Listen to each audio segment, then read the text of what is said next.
આજની વાત એક સમયની વાત છે. એક શિષ્ય એના ગુરુ પાસે ગયો કે ગુરુજી, હું દરરોજ ભિક્ષા માંગવા જાઉં છું, ત્યારે બધા જ લોકો કોઈને કોઈ વાતે દુઃખી હોય છે. એટલે મને બહુ દુઃખ થાય છે કે ભગવાને આટલી સરસ દુનિયા બનાવી તો એણે કેમ બધાને સુખી ના કર્યા. મને આ બધાને દુઃખી જોઈને બહુ દુઃખ થાય છે. મને એવું થાય છે કે હું શું કરું કે બધા લોકો સુખી થાય. કેમ ભગવાને આવું કર્યું છે? કેમ દુનિયામાં આટલું દુઃખ છે? એટલે ગુરુજીએ કહ્યું કે જો ભાઈ, દુનિયામાં દુઃખ છે એવું નથી. દુનિયામાં તો ચારે બાજુ સુખ જ છે, પણ લોકોને દુઃખ પસંદ છે એટલે એ લોકો ગમે ત્યાંથી દુઃખ જ પસંદ કરે છે. એટલે શિષ્ય કહે એવું તો કોઈ થોડું કરે કે ભાઈ સુખ ને દુઃખ બેમાંથી જો સુખ મળે તો સુખ જ પસંદ કરે ને. પણ એમના ભાગ્યમાં સુખ હોતું નથી અને દુઃખ જ હોય તો એ લોકો શું કરે? એટલે ગુરુજીએ કહ્યું કે સારું, ચલ હું તને એક કામ કહું કે તું બહુ સારો મૂર્તિકાર છે, ખરું ને? બહુ જ સરસ મૂર્તિ બનાવે છે તું. એક કામ કર, તું એટલી સુંદર મૂર્તિ બનાવ કે એ મૂર્તિ જોઈ અને બધા લોકો ખુશ થઈ જાય. તો તારે કારણ બનવું છે ને બધાની ખુશી આપવાનું. તો શિષ્યએ કહ્યું હા. તો ગુરુએ કહ્યું જા, તને 1 મહિનાનો ટાઈમ આપું. તું તારી બધી જ કારીગરી વાપરી અને એક સરસ મૂર્તિ બનાવ કે જેને જોઈને બધા ખુશ થઈ જાય. શિષ્યએ કહ્યું ઓકે ગુરુજી, અને એ મસ્ત કામે વળગી ગયો. એણે એટલી સરસ દેવીની પ્રતિમા બનાવી અને એણે ગુરુજીને બોલાવ્યા, અનાવરણ કર્યું. ગુરુજી ખુશ થઈ ગયા કે વાહ, એમ અપ્રતિમ, એટલી સુંદર પ્રતિમા છે કે આમાં કાંઈ જ ખોડખાં પણ નજરે પડે નહીં અને જોઈને બધા જ ખુશ થઈ જશે. હવે બસ તારા દિલની ઈચ્છા પૂરી થશે.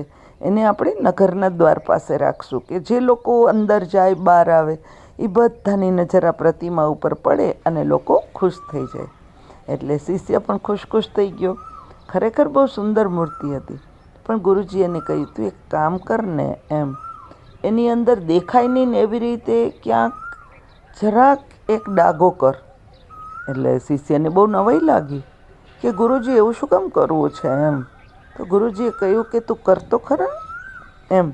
એટલે શિષ્યએ બહુ જગ્યા શોધી, પછી એણે એની આઈબ્રોની નીચે જરાક અમથું ટપકું કરી નાખ્યું અને પછી એણે એ મૂર્તિ રાખી દીધી. ગુરુને શિષ્ય દૂર ઊભા રહ્યા. લોકો ત્યાંથી નીકળે, મૂર્તિ જોઈ ખુશખુશાલ થઈ જાય અને ઝીણવટથી જુએ, પછી બધાય દુઃખી થઈને આવે આવું. અને ગુરુને શિષ્ય પૂછે કે કેમ, શું થયું?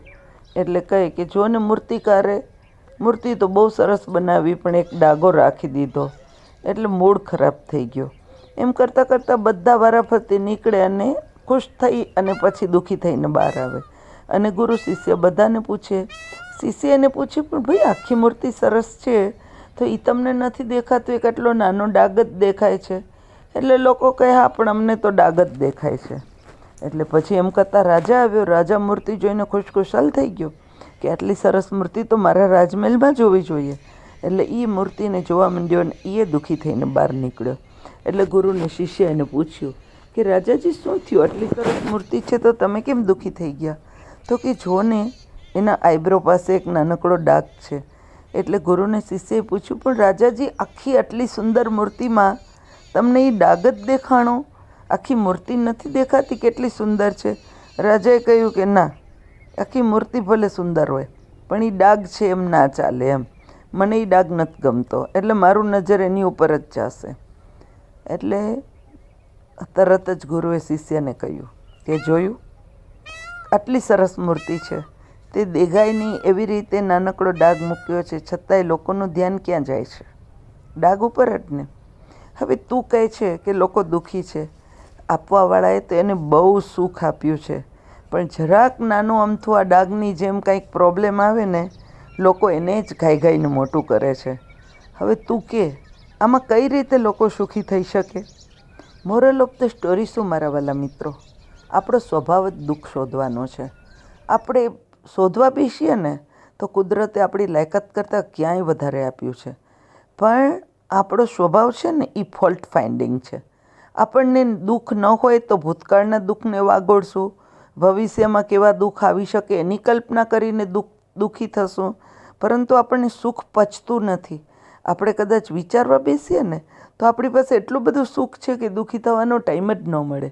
પણ આ મૂર્તિની જેમ આખી સુંદર મૂર્તિમાં આપણને ઈ નાનકડો ડાઘો જ દેખાયા કરે છે. ખરું ને? અંજુમાના જય શ્રી કૃષ્ણ.